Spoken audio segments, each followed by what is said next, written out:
Next thing I know, they're reading my rights to me. Now I'm getting arrested. I'm just like, what the hell's going on? So next thing I know, I'm back in the cruisers. I'm handcuffed. Now they're taking me to like jail. And then they took me to the station. I blew over there too. And now I'm sitting in a cell for the rest of the night. It's like 5 a.m.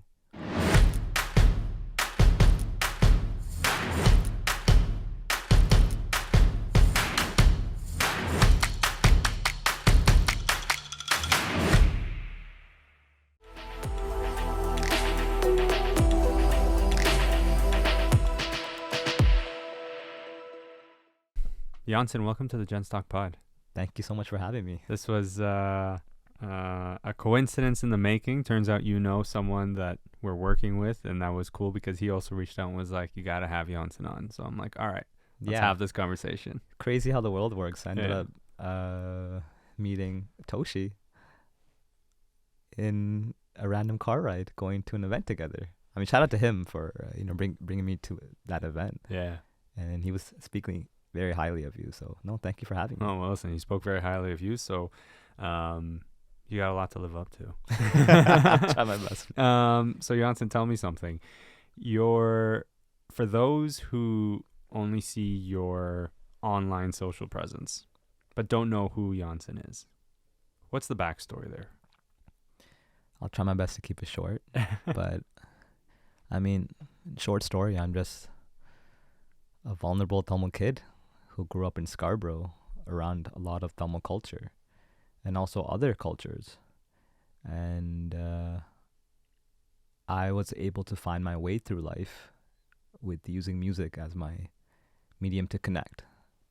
When I was 6 years old, I saw someone play the South Indian drum called the Mridangam. I'm a professional Mridangam player now. And I just remember I used to go to these religious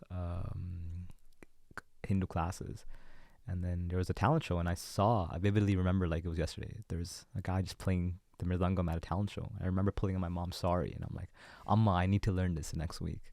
And I was such a brat back then, like whatever I needed, like I need to get it done. I would find a way. So I kept like pestering my mom and my parents, and the next week they put me in Mridangam class. And then from there, I don't know, like growing up in that Tamil culture in Scarborough, like a lot of kids are forced into the South Indian classical arts, Carnatic music, either like Carnatic vocal or dance or the Mridangam. But for some reason, I was just drawn to that. It was like love at first sight. And I feel like that drum is what just opened up this whole door of like music for me. And I was just obsessed, bro. Like I would be practicing on my own for like 2 hours a day without my parents like pushing me. And I think even my parents wanted like, yo, there's something's different about this kid. What's wrong with this kid? But, shout out to my parents. They just let me do what I want to do. And then that just took me on this journey of like exploring that drum. And now I'm at a point in my life where I'm like, okay, let me take what I love from the past, which was the Mridangam. And now I have a new love and appreciation for like hip hop, R&B. And that's why I got into music production.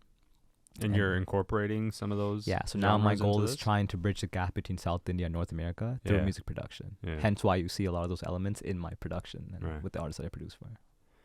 When you said a lot of kids are forced into the arts, why'd you use the word forced? I think it's just such a strong part of our culture. And I think that's one way, Tamil parents pass down their culture to their kids, right? Like, especially Carnatic music, it's such a strong way to connect back to the culture. And like for me especially, I don't know about how it is now for the kids growing up, but for me growing up, like thousands of Tamil kids were pushed into, like, when I mean forced is like you had no choice. Like the parents would put you into like Indian classical dance or Indian classical vocal. That's how I actually did Indian classical vocal first. Like I didn't have a choice. My parents just put me in it, but I ended up enjoying it. So I would talk to other kids who were in the class, and they'd be like, they wouldn't practice, right? They would get yelled at in class because they wouldn't be practicing. And then I would ask them the question, and I could tell that they weren't passionate about it, but they still had to come to that 8 a.m. class. But some of them along the journey would end up liking it down the line. Right. So there's the flip side. And then me and my small group of friends, we were like just very passionate from the beginning. So they're actually still friends with me till this day, but we all connected and then ended up practicing together. And yeah, so that's why I feel like a lot of kids were just pushed. It was pushed for them, Right. and they ended up just stopping like halfway, or end up continuing like what I did. I've had a few conversations with some people who've talked about growing up being Tamil in Scarborough wasn't the easiest thing. That there was some hardships and challenges that come with being a Tamil kid in Scarborough. There's a lot of stereotypes that come with something like that too, right? Was that something that you ever saw or experienced? I mean, for me personally, not as much, but I did felt this like identity issue of like, who do I connect with? Because I grew up not with just, you know, Tamil friends. You know, I had white friends, I had Asian friends, black friends. But then I did find myself kind of like going into grade 9 feeling like, should I suppress this Tamil culture side of me a little bit? Should I not talk Tamil in front of my friends who are not Tamil? Just to fit in. Just to fit in, right? Should I not be around Tamil kids as much? Just to fit in. Like, I did have those questions, right? Yeah. But then, of course, like the friends group that I ended up really connecting with were Tamil, right? And then the more and more I really started embracing the music side of me, right? And embracing the Tamil culture side of my music, the more I'm like, man, why am I afraid to really talk about this? Showcases. Even when I'm not around people who are Tamil. Right. Let me educate them on the culture that I love. And it's a part of my identity, right? So I think, no, I definitely battled with that. Obviously, you had the Tamil gangs and you know, the violence that would happen throughout the years. But I wasn't really involved in any of that. I saw it from the outsides. Got lucky. Yeah, but for me, I think, you know, music was always my escape. So I always just brought it back to music. So how did you balance? I'm curious about the identity piece, because we were talking about Sid's Room right before this. Had a number of different guests talk about the challenges of balancing one culture with another. I'm either too X or too Canadian. Yeah. And trying to find that balance in between both was always a challenge for them. How did you balance that? Especially when you talked about going into, you know, grade 9. Essentially, high school is a very impressionable time on a young man's life. And then also going into that with the idea of I'm either too Tamil or too Canadian, right? Because if you go to the other side, then you run the risk of alienating people from your community, your own family, thinking, oh, you're too westernized now. How did you balance all that? I mean, for me, it wasn't too much of a struggle because I felt like I was just being me the whole time. Obviously, I had those moments of like, okay, I'm scared to, maybe I might have a little bit of an accent when I'm talking, right? Because like when I'm at home, I'm talking kind of with like a brown accent in English with my parents, right? I'm talking Tamil and English mix, right? But I think it helped that, especially in high school, there were still a lot of Tamil people around me, and I had a lot of Tamil friends, so I could still be myself around them, and they would still be themselves around everybody else too. Yeah. So that made that transition more easier. But before that, like at school, right? If it was like elementary school, I'd play with my friends, I'd do whatever, play ball, right? But I'm not talking about the Mridangam. I'm not talking about the Carnatic music industry, about the concert I'm playing. I'm not talking about the Hindu temple I went and prayed to, right? Those are things I just left at home. Sure. Right? Yeah. And I would talk about it when I get home with my parents or when I'm with my talent friends. But no, I don't think it was really like a real battle for me to be like, I'm too Canadian or too Tamil. Because like, growing up in Scarborough, like I feel like that was the Canadian thing. Yeah, to be some sort of mix. Some sort of mix, because that's all you saw. Like my high school was filled with a lot of Indian people, more than everyone else. Right. So it didn't really feel like I had to try like my hardest to fit in, if that makes sense. Do you find the reception to your music amongst non-Tamils positive, or are you finding that there's still a level of awareness and education around this style of music that you still have to like, let me teach you a little bit about this type of thing? Yeah, I think now a lot more people are very open, especially with music. Like it's such a hybrid of genres. Yeah. It's not one genre anymore. Like you look at the pop Billboard charts, it's like you see Korean music. You know, you see artists like BTS collaborating with artists like Coldplay. Yeah. And I love that. You see artists like AP Dylan in the Punjabi market dominating, and I love that. So, for example, like last year I performed with Assad, DJ Convict, shout out to him, and he brought me out to this festival in Winnipeg. this folk festival, and I brought my Mridangam with me, and he remixes a bunch of Indian records with like EDM and electronic, Right. and then I'm playing my Mridangam over it, and the whole crowd was like, a lot of Vibe people into it. yeah, and a lot of people were not Tamil, a lot of people were white, Yeah. and when I Well, saw it's Winnipeg. yeah, that too. I didn't know what to expect, but this is like 5,000 people there, Yeah. and they wanted like an encore. They kept vibing to it, and when I Right. saw that, I'm like, okay, there's a place for this everywhere. Everyone can be open to this kind of music, Sure. and I think a lot of people want something different. They want something that's old but with a new perspective, and that's Yeah. kind of like what I'm doing with, when I sampled old Tamil records, or I'm bringing back the Mridangam and Carnatic songs. I'm taking all the inspiration I had when I was a little kid Yeah. from listening to these songs and trying to shed new light on them. I'm curious, is Tamil culture... So I come from a Middle Eastern background. Okay. When the men in that culture express themselves artistically, which generally requires you to be some level of vulnerable through your art, right? Like to be an artist, generally speaking, you're vulnerable in one way or another. You're showcasing yourself. You're kind of laying yourself bare to the world, saying, this is my art, this is me. In the Middle East, there's still a percentage of men who would look at that and go, that's not a very masculine thing. Does something like that exist in Tamil culture still? And I say still because I've had Tamil friends growing up who've told me at various times, like the idea of, having a conversation with your dad or telling your dad you love him type of thing, like that you don't really do those things. From what you're seeing, has that changed? Is it still the same? I mean, when I look at the younger generation now, like I look at my nieces and nephews and how they're brought up, I feel like my generation, I was born in 95. I feel like our generation, depending on the type of parents you had, most Tamil parents, I feel like, have some sort of levels of being strict. I was lucky enough, or growing up, my mom was pretty strict and conservative. My dad was more of the chilled, laid back. Okay. But still could be strict in certain areas. Yeah. But they allowed me to, express myself if I wanted to. Like they would ask me, like, son, are you okay? At the end of the day, your parents know if something's bothering you. Sure. And yeah, I did struggle with opening up with them. I still do, because especially going to this space of like hip hop and music production, like this is an environment that they're not really accustomed to. They just know about Tamil film music and Tamil movies and Bollywood movies. Yeah. They see the film composers, but they don't know about hip hop producers, right? They don't know about engineering. So when I first started that journey, like it was difficult to have that conversation with them. Why? I think I was scared. I didn't want to let them down. Like my parents mean the world to me, right? I know how much they sacrificed to make sure me and my sister had the life we had now. And just like a bunch of other Tamil parents, they fled the civil war in Sri Lanka and came to Scarborough, right?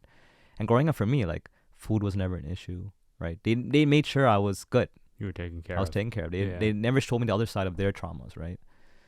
So now here I am, near the end of first year university. I went to Laurier for economics as a backup plan, even though I knew my heart music was what I wanted to do. Yeah. But then I was just sitting in my cubicle one day trying to study, but I'm just on YouTube watching TED Talks about people like going after their dreams and designing the life that they feel like they deserve. And I'm watching this TED Talk video and I'm just like, fuck, sorry, am I okay? Can I swear in this? Yeah, totally. And I'm just like, what am I doing in my life? Like for me, I always cared about impact, right? And that's why when I dove into music, I'm like, okay, what's the impact what's the legacy I'm gonna leave behind once I'm gone off this earth? And I really believe it's music. So I was sitting there, I'm like, yo, like fuck this shit. I can't. Yeah. I know that voice is there right beside me, and I'd be doing a disservice to myself and not reaching my full potential if I didn't take that leap of faith and just stop. But then I was so scared to have that conversation with my parents, right? Because growing up in the Tamil household, I still had that subconscious of like, you got to be a doctor, you got to be an engineer, you got to be a lawyer, because that's what was fed to me down my throat. Because that's what Tamil parents knew would make money. Yeah. It was proven, right? Well, I mean, our parents are coming over just thinking, how do we create a life to get our kids just enough that they can go and succeed, and then they don't have to worry about the struggles that we went through. Exactly. Yeah. So of course, growing up with that, like I always had that in the back of my mind, right? So I would always tell people, like, I want to be a cardiologist, I want to be a carpenter, like I want to do all these other things, right? That I thought would bring me money and happiness, but at the end of the day, I knew music was my calling. But there was never no conversations about you can make money in music. There wasn't anyone for me to look up to in that sense. A Tamil person who was making money in music at a very high level, who had the Billboard charts, who was a producer. So I had to make my own blueprint. I had to Charting make my your own path. Yeah. So trying to communicate that to my parents was difficult because, again, I'm still talking in like English and Tamil. But how do I make them understand this vision that's in my head that's still kind of blurry for me, right? Do they understand it now? I think, yeah. I mean, I think it's still kind of hard for them in the sense of like... It's a work in progress. It's a work in progress. Yeah. But no, man, like, big shout out to them. Like, they've really just let me do my thing. And I think now that they're seeing the impact, they see other people going up to them like, yo, are you Yanchan's parents? Like, we watch his videos on Instagram. We seen him on tour. We see him playing for the Raptors. We see him bringing the culture together. And this is what I told him from the beginning. Yeah. Like, don't worry, Amman Appa. Like, give me like 3-4 years and I'll show you. I'll show you that I can do something with this. I know you might not understand it now, but I know one day this is going to work out, and I'm going to help the next generation of, you know, Tamil kids as well through this process. I really believe that. So what would you say to a young Tamil kid comes up to you and goes, I like what you're doing. I want to follow that. Or any young kid who wants to become a musician, for that matter, comes up to you and says, hey, I love the authenticity of what you're doing. Yeah. Where do I start? What would you say? So I try my best to answer a bunch of questions of like artists and producers who hit me up on my DMs about music production or just engineering. But I'll tell them like, yo, start with, do you have a laptop? Do you have a product that you can use where you can either crack or buy a music software program, right? And then go on YouTube and literally experiment for hours. Yeah. That's what I was doing first, right? Before I had a teacher, before I had anything. I'm like, let me teach myself the basics. You can go to school to learn the basics, but I feel like you can find your own path when you just experiment. Right. Like, there's so much beauty in experimenting and repetition. You find certain rhythms and systems that work for you. Like, the way I'm sampling records is different from probably the next person. Because I had to find my own way of learning how to sample, right? At the time, for me, I had a MacBook Air, and there's only one program you could really put on the MacBook. I wanted FL Studio. That's what all the hip-hop producers were using, and I wanted those hard drums. But then my friend at the time put Ableton, and it was so foreign to me. I'm like, I don't know what this looks like, but I was just so passionate and hungry to learn. So literally every day for like months, I would be sitting in my apartment and just go to tutorials and then try it. Okay, this is how you make a drum rack. Okay, drag the drum rack, put the kick drum on this pad. Okay, then hit it on the keypad, finding out which keypad. So that's the first thing I would tell. Like, you got to have a hunger to just try by yourself.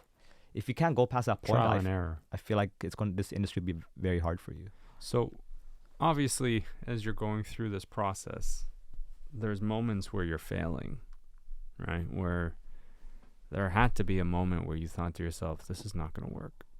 Like, as confident as you can be, there's definitely moments where you're like, did I make a bad decision here? Should I have gone to university? Should I stayed? Or should I have done this or that? Or can you share maybe one of those moments and how you got out of that? Yeah, I'll show you a big one where I literally thought it was pathetic. I was like, what the fuck am I doing in my life, right? And to bring it back, in 2017, so at the time when I made the conscious decision, I'm going to do music. This is my thing. I was working part-time at Best Buy at Young and Dundas. Shout out to Best Buy, you know, all the employees there at that time. They were supporting me on my journey too. I used to work for this artist development company out in Kitchener, Waterloo. So I would take a bus from Scarborough to Kitchener. Oh, Jesus. Just a long ass drive. It would take 4 hours sometimes, bro. Yeah. And I would do that just to, you know, to show the people that I was serious. And actually, my current manager now, Mike T, came from that journey. So I kept doing these 4-hour bus rides there, and I would go. It would be like an 8 p.m. to 2 a.m. session. I would get there just in time for the 8 p.m. session, then finish at 2 a.m., and then sleep at one of my boys' crib, because all my boys were still studying at Laurier. Right. It was close to the campus. Sleep at their crib, and then take the 5 a.m. go bus back to my 9 a.m. shift. Jeez. And I was doing this, killing myself for like a year. And I'm like, I can't live like this. So I ended up getting a car. I financed a brand new Mazda. I got it. And now this made my life a little more peaceful. I can drive to work. I could drive to Kitchener. On your own schedule. Yeah. So I had that for a few months, and then I still remember this. I think it was March, would have been March 17th or something. I got an opportunity to meet Sid Sriram. Yeah, and I told him this story too when I met him a few years ago. Crazy, because I'm an opportunist, and for me, because I was on this journey, whenever I had a moment to really connect with someone, I'm gonna do whatever it takes to get to that point, right? So I did this with A.R. Munter. I did this with, SVDP, and then I had a moment. Sid was performing for this event, and my friends got a VIP backstage pass to meet him, and they wanted to bring me along. So I'm like, okay, I'm there. But up until this point, I was literally killing myself driving back and forth too. So I was very tired. Yeah. You gotta understand, I'm a kid who likes to go to bed early. I'm in bed by 10 p.m. waking up at 7, 8. Yeah. That's how my body's been accustomed. So like when I have the late night sessions, especially when I'm driving, like, and then going to work, like I was tired. Yeah. So yeah, this was a late event. I had a few drinks, right? And then I got a chance to meet Sid. Then I meet Sid, and I got a little excited, I would feel like, right? I remember I had an envelope I gave to him with the USB of songs I sampled of his voice, and I'm like, bro, like when you get a chance, like if you can take a look at this, I think you'll enjoy, because I really want to produce for Sid, right? I was loving all the stuff he's doing, even now. And then I remember driving home that night. It was like 3:30, and then I was with my boy too, right? And he even asked me, he's like, Yanchan, you sure you don't want to sleep over at the hotel? It's late. It was in Markham. I live in Scarborough. I'm like, it would have been like a 15-minute journey. And then I'm like, no, but don't worry.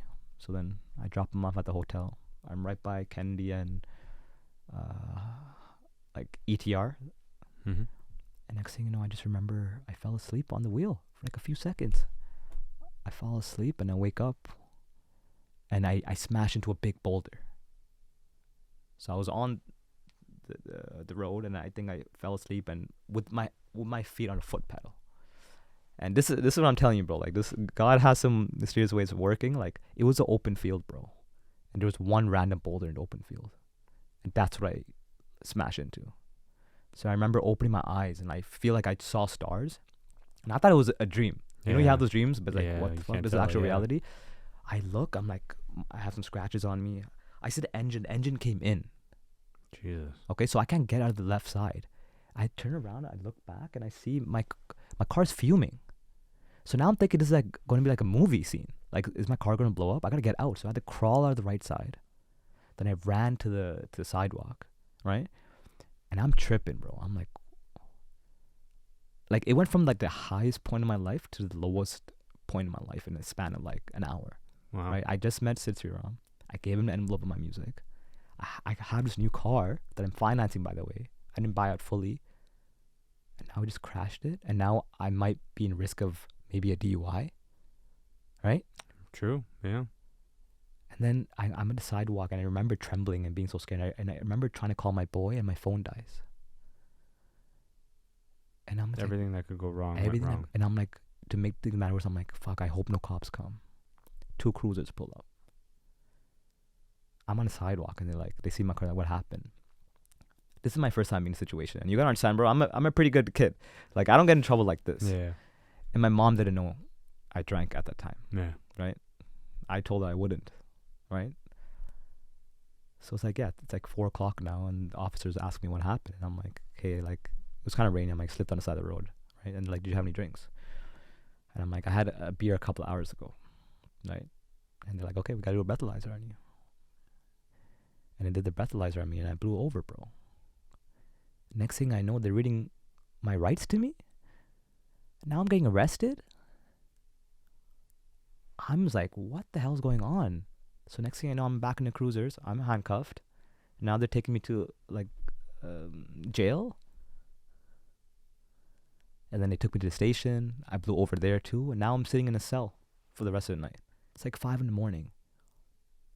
I just remember just being curled up in a ball. Like I was trying to sleep it off. Still thinking this is a dream.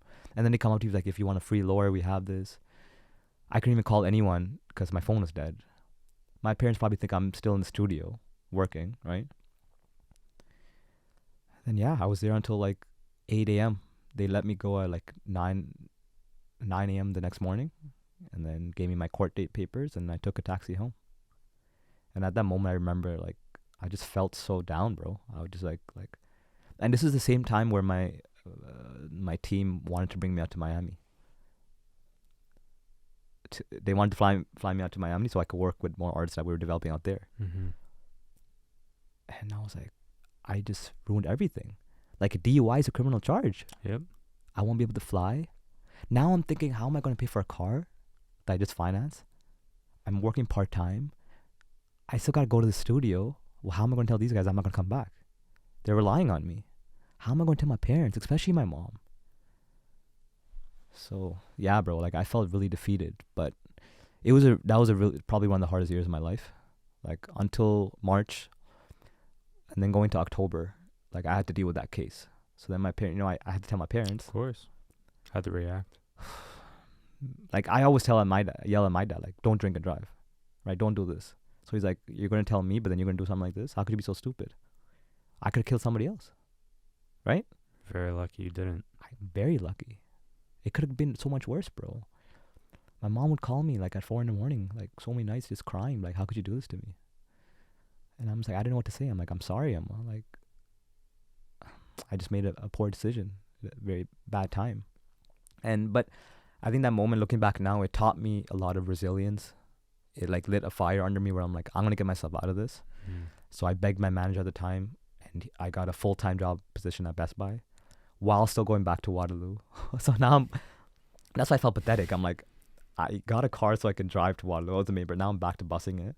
Okay, now I'm back to busing to Waterloo, still making the sessions, working full-time. Now I got to pay off this car, right? And then I got to pay off the lawyer. So my parents like, listen, you got yourself into this mess. You got to get yourself out. Yeah. So I'm like, I don't blame them. So what have you learned from all of that?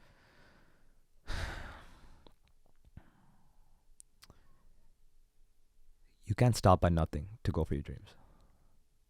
Like, if I let that moment really defeat me, I could have been like, fuck the studio. I could have been like, fuck the lawyers. Let's just get the criminal record. Right? Yeah. I could just give up everything and been like, fuck music. But no, I fought my ass hard to get to this point now that I am now. I paid off my lawyer. I beat the case. I paid off the car. Right? Of course, my license was suspended, and I went through all that. I ended up having to rent cars off Turo. But I found all other alternatives. And that's when it taught me, like, when life pushes you against, the back end of the wall, you have no choice but to find a way out. Yeah. Right? Because I wasn't going to live, I wasn't going to let that moment define who I was. Like, I'm the hero in my story. So I'm going to create that narrative where, like, okay, I get out of this somehow. Yeah. Whether it takes a year, 2 years. Because my ultimate dream was music, man. My ultimate dream was bridging this gap of South India and North America. That means I need to travel. That means I got to touch people all over the world. That means I got to meet people all over the world. So, yeah, How's man. the relationship with your parents now? Oh, man, it's amazing. I think through, in hindsight, that was a blessing because I got to open up to my mom a lot more. After that, I was able to open up to her about stuff I wouldn't because I was so scared. Like, drinking is so, like, for me and my family, drinking was so forbidden. I was always pretty open with my dad. Like, I had a very friendship vibe with my father. My mom, not as much because she was more like the man of the house, right? So I was more fearful of her. But after that incident, like, it took time. It took time to heal. I imagine it would take a lot of time for something like that to heal. But through trauma, through adversity, generally speaking, your relationships get stronger, right? Yeah, for sure. It's like a callus that just keeps getting stronger and stronger, but it's a result of something that went wrong. Yeah. So after all of that happened, how long before you were able to finally get back on track? I mean, to be honest, bro, like, even till this day, those moments still kind of set me back, right? Like, financially, that was a big burden on me. I imagine. I didn't have 10K. Yeah. So what am I using? I'm using my credit cards. I'm using line of credits, whatever I can, right? And then paying off the minimums, right? I mean, 2017, for the next 2 years, it was really, really tough. Yeah. Now, like, I'm in a way better position. I'm making a lot more revenue. I'm a lot more smart, like, smarter with my decisions. But no drinking and driving. Yeah, no drinking and driving. Good. Of course. But yeah, the 2 years was tough. It was really tough. because I still went to Miami too, like after the case was done. Yeah. So just trying to balance everything and balance life too, right? And balance that relationship with my parents. How do you balance all that? Like balancing that 2 years, Yeah. plus balancing still wanting to be a musician, plus balancing the relationship with your parents, plus balancing your full-time job, plus balancing, I mean, you're a young dude. I'm sure you also had love interests at some point. Like balancing all of those things and friends and it's a lot. I became a ghost, bro. Like I didn't see my friends as much, right? Even if I was I think I was in a relationship at that time too. I wasn't seeing people because I was just so focused on the grind. I was so focused on I got to get myself out of this. Yeah. Right. So all I focused on was my full-time job at Best Buy, going to the studio whenever I can, trying to make money wherever I can. Yeah. Right. The only people I really saw was probably my parents at home. Right. Because I knew if I couldn't afford to go out all the time. Yeah. Right. I couldn't afford to just hang out with my friends. No, and I couldn't even afford to be in the present with them because this was all in my head. Right. Like I would open up to my best friend and, you know, my sister and whoever I was, but a lot of stuff I couldn't open up with everyone, right? Because I still felt embarrassed. Do you still feel embarrassed? Looking back now, I felt disappointed that I made that choice because, like I said, I could have killed someone. Yeah. Right? That would have, like, I don't know how I would live with my life with that, like that, right? But I think, you know, I'm a firm believer everything happens the way it's supposed to. I think I had to go to that moment to really teach me a life lesson. Like, listen, anything can change at any moment. In a heartbeat. In a heartbeat, right? Yeah. But no, it would be more disappointment if I had to look at my younger self. If you were able to, you're 29? 29 now. If you were able to go back and speak to younger Yanchan and say, one piece of advice, what would it be? Just always stay true to your authentic self and don't stray away from that. Right. And I think I got to this place now because I always focused on my vision. And, you know, that vision might not be clear in the beginning. It might be kind of blurry, but as you go through life experiences, it gets more clear. You meet the right people who will help you upon that vision. And yeah, because I think for me, I never stopped believing in myself. I was my biggest champion. I was my biggest supporter. Even through all these moments, I'm like, Yanchan, like every moment I tell myself, even till today morning, man, I have my daily affirmation I tell myself, and I literally create a narrative in my head of who I am. Self-talk is so important. But it's like a muscle. You got to do it often. Yeah. Because I have the other side, right? I got this like devil who's like, Yanchan, what the fuck you doing? Yanchan, you're not working hard enough. You're not grinding enough. But I got to kind of push this part of Yanchan down and bring up and I really think it's just like a habit. Right. So like every morning after I take a shower, I tell myself, I made this beautiful story of like who I am, right? As if I'm this Yanchan 10 years from now. And I tell myself that every day. What does Yanchan 10 years from now look like? Well, 10 years from now, you know, I tell myself Yanchan, he has amazing gut health. That's something I've been struggling. Gut health is so important, I've been struggling with that my whole life, bro. Yeah. And that's something I haven't really figured out. I've tried different things. Yeah.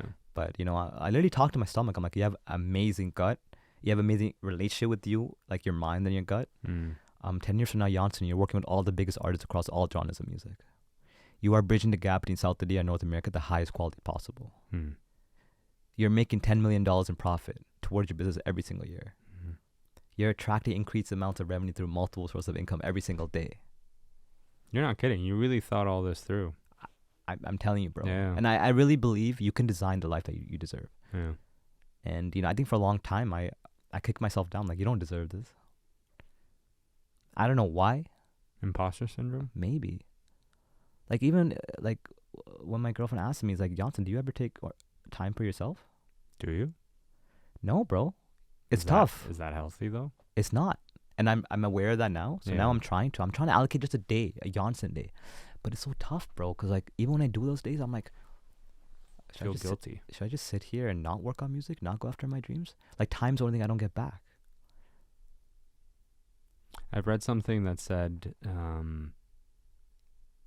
time where you intentionally choose to do nothing is not time wasted, because you've made a conscious decision to do nothing, to give your mind and your body a break. If you just intended to do something that day and didn't do it, then you can say you've wasted time. And I say that because I've also equally struggled with the idea of just sitting around, let's say on a Sunday afternoon, thinking, I really should be doing something right now. I should be producing another episode. I should be sourcing another guest. I should be doing this. I should be doing that. And then I was like, all right, well, you know what? This Sunday, and I actually ran this experiment last Sunday, I'm going to do absolutely nothing, but that's by design. Not just because I woke up and I was like, we'll see how the day goes. Yeah.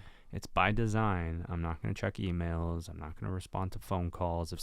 I had a couple of people text me, hey, can I jump on a quick call? I said Monday. I'm like, today I'm off.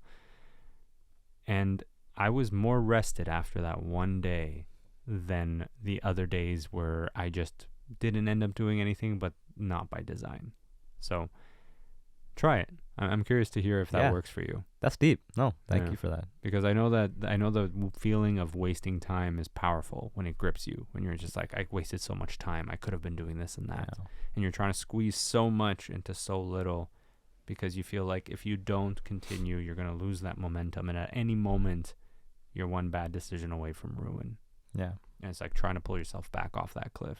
No, you're absolutely right. Like, my friends tell me all the time, like, Yanchan, like, it's good, you're on the grind, but you need time for yourself. And I think I have small moments like that, aka in the morning when I'm, going to the gym, I'm saying these affirmations to me in the shower. When I'm on Netflix, when I'm on just chilling with my parents or my friends.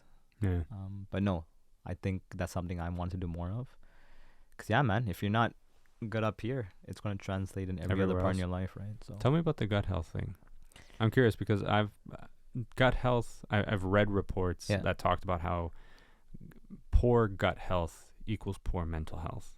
It translates. And then the rest of your body, like so much of our body relies on how our gut is functioning. Yeah, like our immune system, everything's in the gut, right? Yeah. I didn't realize how powerful the gut was. Yeah, it's like supposedly one of the most powerful parts of you. Yeah, it's like the second brain, right? Yeah. Like you learn about the shit growing up, but you don't take it seriously until it's like at the point. But I just remember, like, I went to India on tour in 2020, and I came back and my gut was just broken, bro. Like every 3 days I'll get stomach pains. Like every couple of days, like I felt like I was going through a stomach flu, and I'm like, this is not normal. Yeah. And then I did a colonoscopy test. I did an eating test, and the doctors are telling me I'm fine. They don't see anything. They put me on antidepressants because of the connection between anxiety and your gut. So I tried all that, but it would only help for like little moments of time. So I was going crazy inside because I'm like, at least tell me something's wrong. You found something. Yeah, it's almost like it'll reassure you. Yeah, and that's when I realized, okay, maybe I gotta go through the holistic approach. I found a naturopath. Like, so I'm still trying to figure it out. I'm in a better place now. Yeah. Like for example, right now I'm doing a thing like no drinking, no refined sugar, staying with the whole food diet. I'm trying my best to just do that. Stay clean. Yeah. Because a lot of the stuff we eat on a daily basis, it's a lot of junk food, right? A lot of garbage. We don't think about it, but over time. Yeah. And especially when I'm on tour and stuff, I want to try foods, new foods, and it's so much harder because then your travel schedule is all over the place too, right? So it's like you're eating at different times. You're eating what's available to you. Exactly. It's harder to maintain your routine. You're on planes, you're on trains, buses, you name it. So you do whatever you can. Yeah. Right? But for me, like relating it back to mental health, I knew from a young age that my gut was attached to my emotions, right? For example, whenever I get nervous before a performance or thing, I immediately have to go to the washroom. Like I get that feeling. I'm the same way. I'm like, I don't get it. And I thought this was normal, right? Yeah. So I'll be talking to my friends like, no, I just sweat. I'm like, what the hell? Yeah. So even till this day, bro. Yeah. No, I'm the same way. And I'm like, I hate it. Yeah. But then that's when I realized, okay, why am I feeling that? Because I'm so anxious. I'm so nervous. But right. So I don't know. From all the stuff that I've done, and I think maybe through all the stuff that I've been through on this life and career of trying to make it to the stream, maybe I have like suppressed anxiety and stress that I don't even know about. They're just always lingering. Well, you could, but a lot of people can have that, and I think you just don't even know it's there. Yeah, and maybe that's why it's always triggering my stomach, because I don't have any like consistencies. For example, I can have dairy one day and it's really bad, but the next day I can have the same dairy and I'm fine. Hmm. So I've done food journals, I've done everything, bro, and I'm like, there's no consistencies here. So what is it? Right. I've known some things like spicy food. Yeah, Right? spicy Right? food is generally one of those. Yeah, even right? For me, I Or love like- spicy food, but Yeah. like, I can't have too much of it. Yeah. Yeah. Or like deep fried foods. Oh, I try yeah. I try my Deep best to fried stay is I know. It's so bad. I mean, it tastes so good, but it's I so know. bad. So yeah, bro, like that's a big part of my life journey. Yeah. Finding a way to heal my gut, because I know if I can accomplish this much, going through this much pain every day, imagine what I could do when this is good. Yeah. I feel like I could be like superhuman. So that's why that is So a on big- the piece of the, potential suppression of anxiety and stress and whatnot, are you doing anything to mitigate that? I'm trying to do breathing, like breath works, Yeah. right? Like, so I try to combine that into my morning routine when I'm saying these affirmations too. Yeah. I want to do more. I want to try getting into yoga. I've heard good things. I've heard good things, and I've done it with my mom before, but it's just like, it's so hard to build a new habit. Man. Yeah. Like with all the things we're trying to do with our life, Yeah. like I'm just trying to get back into the gym now. Yeah. So that in itself has been a struggle. But now to add like meditation on top of that, now to add yoga on top of that, Yeah, you almost don't want to add too many things at and once. a cleaner diet on that. Yeah. Like it's a lot to manage while trying to manage the rest of my life. Sure. Yeah. So I feel like I just got to choose it one step at a time. So right now I'm focusing back to being on the gym. Mm. Cause just exercise is just good for overall health. And by the time I'm 30, I want to be able to look good too, man. Yeah. Right. And then Especially if you're going back to Miami. I want to attack all the other aspects. Yeah. Yeah. So what's next in this journey? What's the most immediate thing, and what's the thing coming up maybe a year or two from now? So for me, I really want to build on the live production shows. Okay. So I did for the You last. did the Raptors piece. I Can we did the talk about Raptors that too. briefly? Yeah. Yeah. What was that like? How did Bro, it happen? What was I mean, it was so surreal, bro. Like for me, I feel like a lot of opportunities came around the same time. Yeah. I just co-produced a song for Shruti Hassan, Kamal Hassan, really big acts out of South India. And then I got an email one day from someone who wasn't actually a part of the Raptors, but I think he wanted to pitch my name.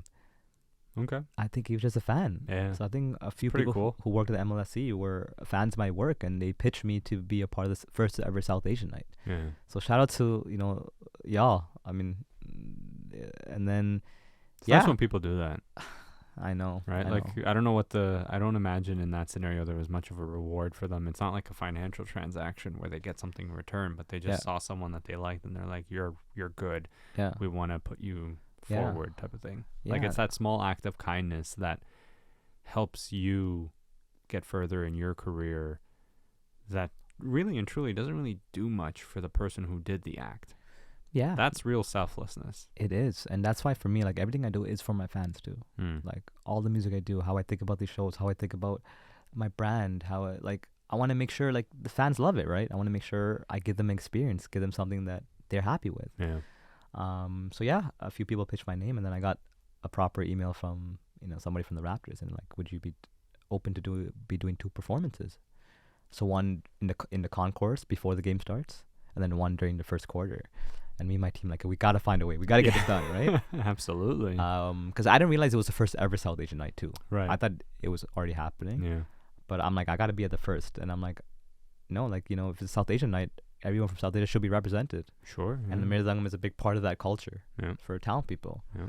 So yeah, I did the concourse, I did an interview, and I didn't realize that was gonna be broadcasted in the main arena too. So actually, a lot of my friends came too to Oh, that's support, nice. and obviously Yeah. there was a lot of LeBron fans, and then to make like it was a game with the Lakers, and like I'm not an extreme basketball fan, but I've watched games Sure. throughout my life, so I know that. But if there was another team, it would be the Lakers. Yeah, that you'd want yeah. there. So just I'm like, shit, is LeBron gonna see me play the Mridangam? Like I would have never thought it'd be like that, right? Yeah. But no, man. I think for me, it was such a surreal feeling. Like when I'm in it, it's hard for me to really think of anything else because I'm just so like anxious and like I gotta make sure I put on a good show for everyone. Yeah.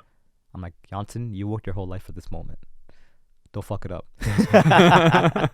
Right? Go to the bathroom first. Yeah. Don't fuck it up. So for me, it's like game time. So I'm nervous until the moment I perform. yeah. All right, and then I'm performing, and And then you're like in the zone. and then I get in the zone, and then it finishes so fast. Yeah. Then I look back at the footage, I'm like, wow, like there's 13,000 people here. Yeah. And then when I finished, I had a lot of people on the sidelines, like like dapping me up, like, yo, your performance was awesome. And then on Instagram, once I posted the videos, like, it went viral, man. And I'm like, people in the community really showed support. Yeah, I didn't realize how big of a deal it would be. First ever night. Yeah. For you to be there. I don't think it's validation for the work that you've put in. Exactly. And I think that's another thing I'm trying to work on. It's hard for me just to accept that all the work I've done is enough. It never feels complete. It never. Like, that happened, and now I'm like, it's kind of like, okay, if I reach Mount Everest, I'm at the top. How long are you going to be on the top of the mountain before? You're going to be bored eventually, and you're going to see the next mountain. Yeah. So I feel like for me, I can't even enjoy the moments properly when I have it, because I'm like, what's next? I've hit here. Yeah. So I know where else I can hit now. So and I think that's why a lot of artists talk about the journey. Yeah. And it sounds very like, oh, yeah, I get it. You're talking about the journey. It all sounds whatever. But it really is. It is the journey of getting to that end destination, whatever that is. Yeah. Because that's where you're celebrating your little wins. That's where you're really soaking in the moments, right?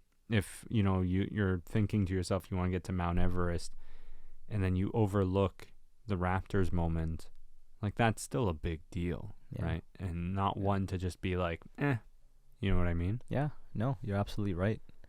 So, no, that was, like, after that, I'm like, I always had a dream of performing at Scotiabank Arena with the Mridangam, but, life has a very beautiful way of, trying to present that dream to you. Yeah. I would have never imagined it would be at the Raptors for a game with the Lakers. Sure. For South Asian night. Yeah. So, no, man, it was a blessing. Like, so looking back next? now, I'm like, so yeah, now I have the live production shows. Yeah. I just did my debut show in Toronto. Very cool. Congrats. Thank you. About in March. Okay. Sold it out. We had over 350 people that came out. Oh, nice. So now I'm like, okay, I have a product. Imagine like a 1 hour DJ set mix. Yeah. That embodies all of my musical tastes and what I've loved from a kid to now. Yeah. I remixed old top 40 hits, blended it with South Asian classical hits, with my live Mridangam, with live production. It's just like a part. Like, if Yanchan were to throw a party with his own music, this is what it would sound like. Right. So now, my team and I were currently trying to set up a North American tour, and just bring this on the road, man. So I really feel like this is gonna be the next part of my journey. Yeah. And I just want to have fun with people, man, and with my music. Like, I want to be at the festivals. I want to reach mass audiences with the Mridangam, with the South Asian culture, bridging the gap in so many different other ways. I think that's the next step for me. That's awesome, man. Well, listen, I wish you the best of luck on this journey. Thank you so much. Thank you for sharing all that about the accident, the relationship with the parents, the gut health, all that stuff. That's it's a wild few years you had. But I respect your work ethic, and I also respect your self-awareness, which I think is so important in this, right? Because if you're not self-aware, it's very easy to veer off and fall off. So kudos to you, and I'm going to be rooting for you, man. Likewise. Thank you for the amazing conversation. I want to do more of these. Like, I feel like I don't do enough, and just being open about my journey. I do when people ask me, but I think it's important that, I'm still a human being. At the end of the day, I go through the same things as everybody else. And, I hope through this talk, people just will be able to connect. Yeah, absolutely. So. And then we'll do a part 2. Yeah, I'm down, bro. Amazing. Brother, thank you so much for coming through. Thank you so much. Thanks, everybody.